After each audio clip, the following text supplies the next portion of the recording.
Good morning, guys. Welcome back to my YouTube channel, World Trucker Canada. And maganda na yung panahon ngayon, guys.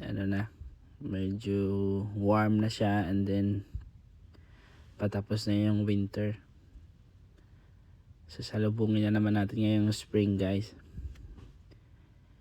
Yan. Ito pala yung highway ngayon sa Blue Mountain. Maaliwalas na yung panahon, guys. Walang snow, smooth lang yung biyahe, maganda yung traffic dito ngayon, hindi siya traffic. Ito yung pala yung countryside ng Blue Mountain, guys. Makikita nyo yung mga bahay dyan na magaganda, and sa summertime magandang lugar to, guys. Madaming mga turista dito na mga pumupunta. Yung mga local lang din na pupunta. Alright, see you guys. Have a good day.